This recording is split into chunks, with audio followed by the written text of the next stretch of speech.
वर्णानाम् अर्थसंघानां रसानां छंदसामपि मंगलानां च कर्तारौ वंदे वाणी विनायकौ।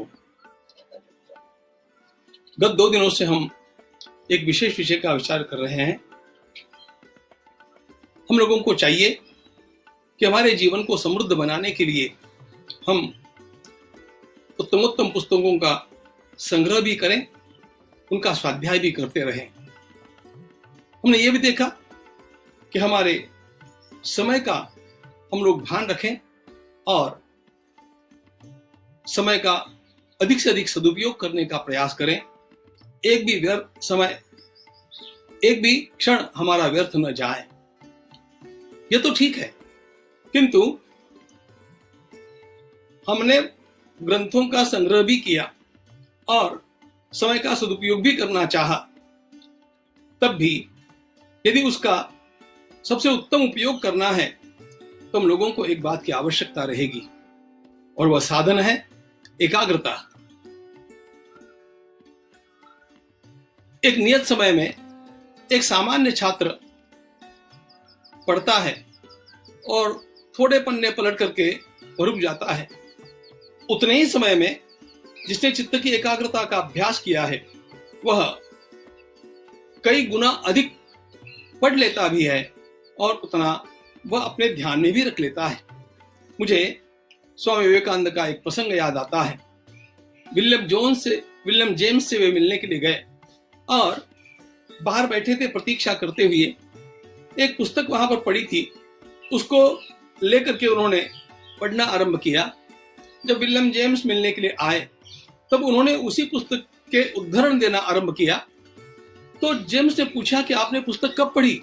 अब तो अभी तो ये प्रकाशित होनी है। तो उन्होंने कहा कि यहाँ पर पड़ी थी टीपॉय के ऊपर, मैंने उठा करके उसको पढ़ लिया। मैं पूरा पढ़ गया। इतने अल्प समय में पूरी पुस्तक को वे कैसे पढ़ गए, ये उनको आश्चर्य हुआ। यही सबसे बड़ा रहस्य है। चित्त की एकाग्रता से व्यक्ति कम समय में अधिक गहराई से अधिक काम पूरे कर लेता है और वह काम वह इतनी सहजता से करता है कि लोगों को आश्चर्यचकित हो जाना पड़ जाए। यह जो चित्त की एकाग्रता है वह हमें अपने उतने ही नियत समय में अधिक गहराई तक ले जाती है और विषय का आकलन, चाहे वह ग्रंथ पढ़ना हो, चाहे वो किसी प्रकार का काम करना हो, उसमें अधिक सफलता की ओर वो ले जाती है।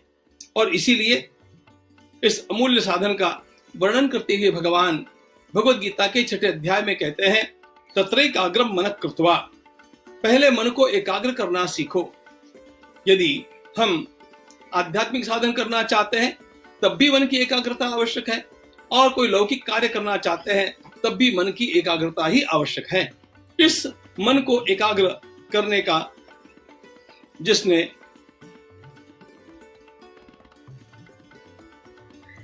स्वयं में कला गुण विकसित कर लिया, वो जितने जल्दी आगे निकल जाता है वह देखते ही बनता है। भगवान पतंजलि ने चित्त की 5 अवस्थाएं बतलाई, क्षिप्त, विक्षिप्त, मूढ़, एकाग्र और निरुद्ध। मूढ़, क्षिप्त, विक्षिप्त, एकाग्र और निरुद्ध, इनमें एकाग्रता को ही उन्होंने योग कहा है। एकाग्रता का ही दूसरा नाम योग है। योग में भी चित्त को एकाग्र ही करना पड़ता है। एकाग्र करते करते वह आगे जाकर के निरुद्ध हो जाता है और इसलिए इस एकाग्रता का अभ्यास हर व्यक्ति के लिए अत्यंत बड़ा आवश्यक है। अब इस चित्त को एकाग्र करने का अर्थ क्या है? एक ही विषय में उस चित्त को रमाना, उस विषय में चित्त को रमने में इतना तल्लीन कर देना कि अन्य विषयों का उसको भान न रह जाए। हमें यह कठिन लगता है। एक विषय को हम जब देखना आरंभ करते हैं तो अनेक अन्य विचार भी हमारे मन में आ जाते हैं। अर्जुन ने भी यही प्रश्न भगवान से किया और कहा कि चंचल में मन कृष्ण, ये मन बड़ा चंचल है।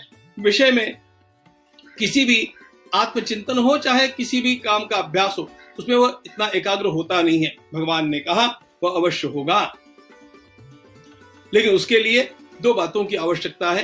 पुनः पुनः उसको एकाग्र करने का अभ्यास करना चाहिए और अन्य विषयों के बारे में अनास्था रख देनी चाहिए।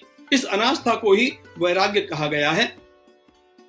योग वासिष्ठकार ने बाकी सारी बातों की ओर ध्यान ही मत दीजिए, जस्ट इग्नोर देम। यह अत्यंत बड़ी महत्वपूर्ण चाबी हम लोगों को प्रदान की है। हम एक ही विषय में रम जाए, उसके साथ एकरूप हो जाए।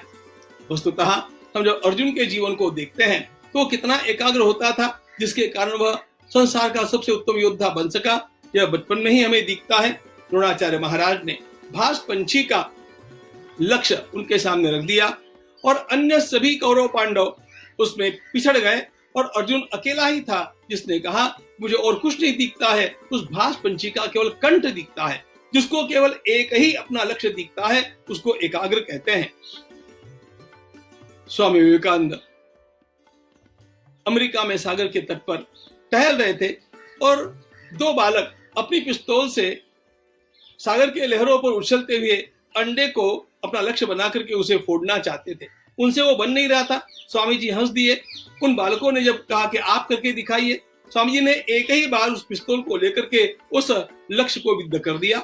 उन बालकों ने चकित होकर के पूछा कि आपने कितनी प्रैक्टिस की है? स्वामी जी ने कहा मैंने जीवन में पहली बार पिस्तौल अपने हाथ में ली है। फिर वो क्यों ऐसा कर सके? क्योंकि ये उनका अभ्यास हो गया था।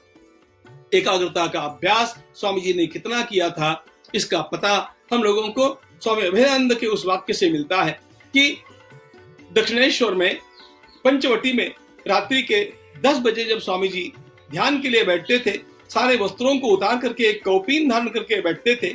10 ही मिनट के अंदर उनके शरीर के ऊपर मानो मच्छरों की चादर बिछ जाती थी।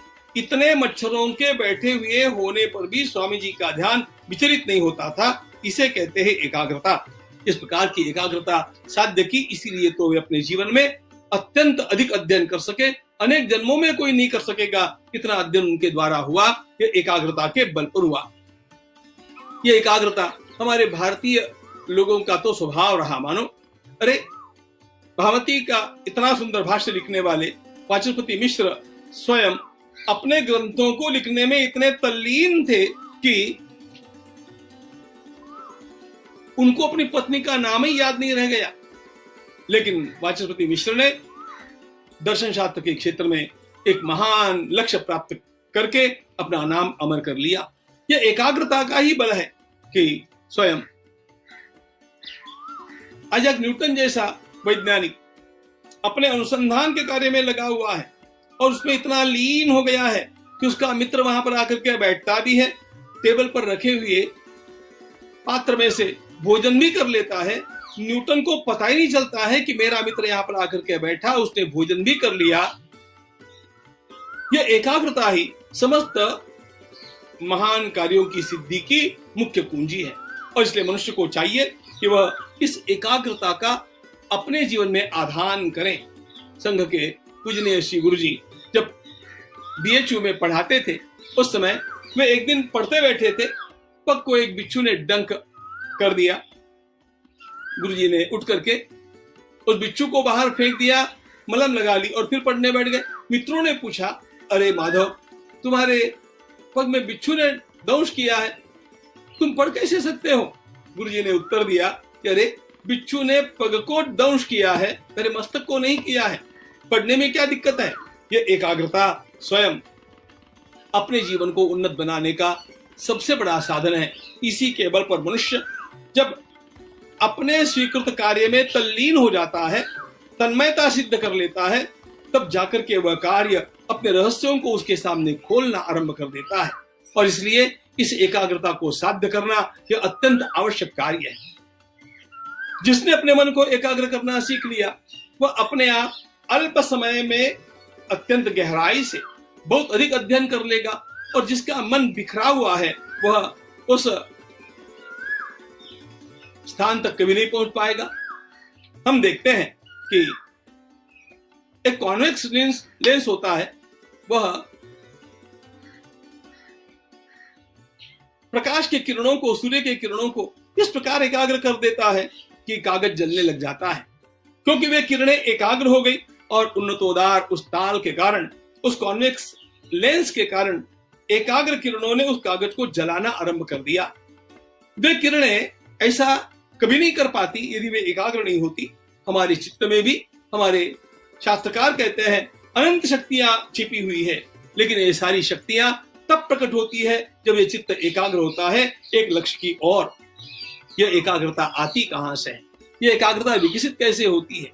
इसमें मुख्य बात है कि हमारे लक्ष्य से हमारा प्रेम होना चाहिए। जो कार्य हाथ में लिया उसमें हमारी पूरी श्रद्धा होनी चाहिए, प्रेम होना चाहिए, रुचि होनी चाहिए। गोपियों को कृष्ण के बिना कुछ सोचता नहीं था, उन्हें चित्त एकाग्र करना नहीं पड़ा, वो अपने आप हो जाता था। अपने रुचि के विषय का अध्ययन करते समय कोई भी विद्वान पूर्ण एकाग्र अपने आप हो जाता है। इसलिए या तो हम उस विषय के साथ इतना प्रेम करें, इतनी रुचि उसमें जगा लें, अथवा फिर चित्त एकाग्र होता है भय के कारण। जब परीक्षा समीप आ जाती है और छात्र पढ़ने बैठते हैं, पहले जितने पन्ने पढ़ने के लिए उसे घंटों लगते थे उतने पन्नों को वो मिनटों में पढ़ लेता है, क्योंकि अब उसको परीक्षा का वो प्रेशर, वो डर अपने आप उसकी शक्तियों को एकाग्र कर देता है। तो भय के माध्यम से शक्तियां एकाग्र हो, इससे तो अच्छा है कि हमारी रुचि उसमें हम जागृत कर ले। इस रुचि को जागृत करना यह हमारे हाथ की बात है। हम अपने लक्ष्य के साथ, अपने कार्य के साथ जब प्रेम करते हैं तो अपने आप हमारा मन एकाग्र हो जाता है। एकाग्र मन यही भौतिक लक्ष्य को प्राप्त करने के लिए उपयोगी होता है, यही योग में भी उपयोगी होता है, यही ईश्वर को प्राप्त करने का भी सबसे बड़ा साधन है। इसलिए हम अपने चित्त को निरंतर एकाग्र रखने का प्रयास करें। उसे इस प्रकार का अभ्यास कराने के लिए रोज रोज ध्यान का अभ्यास, प्राणायाम का अभ्यास, रुचि के जागरण का अभ्यास, ये सब करने चाहिए। तब जाकर के ये चित्त एकाग्र होकर के और अपने स्वीकृत कार्य में हमें थोड़े समय में अधिक ज्ञान प्रदान करेगा, थोड़े समय में अधिक यश प्रदान करेगा। चित्त की एकाग्रता ही हमारे समस्त सफलता की मुख्य कुंजी है, वह सबको प्राप्त हो जाए। जय श्री राम।